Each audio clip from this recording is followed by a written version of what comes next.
say probably the biggest mistake is speaking too much too soon.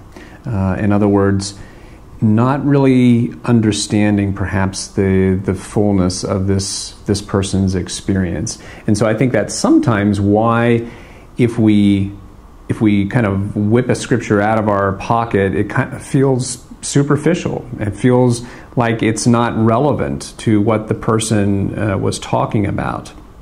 I think the more we understand the person's experience, what are they facing in the situations of their life? What are they experiencing in terms of their emotions, their thinking? Where are they wrestling with God and with other people?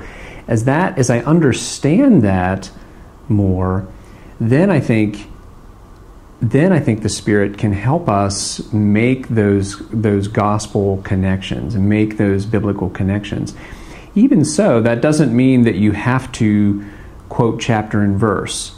There are many times when, after hearing someone talk, just a word like God is near you. God comes alongside you to comfort you. Well, those are biblical truths, but I haven't necessarily pulled out Philippians 4:5 or something else in Scripture.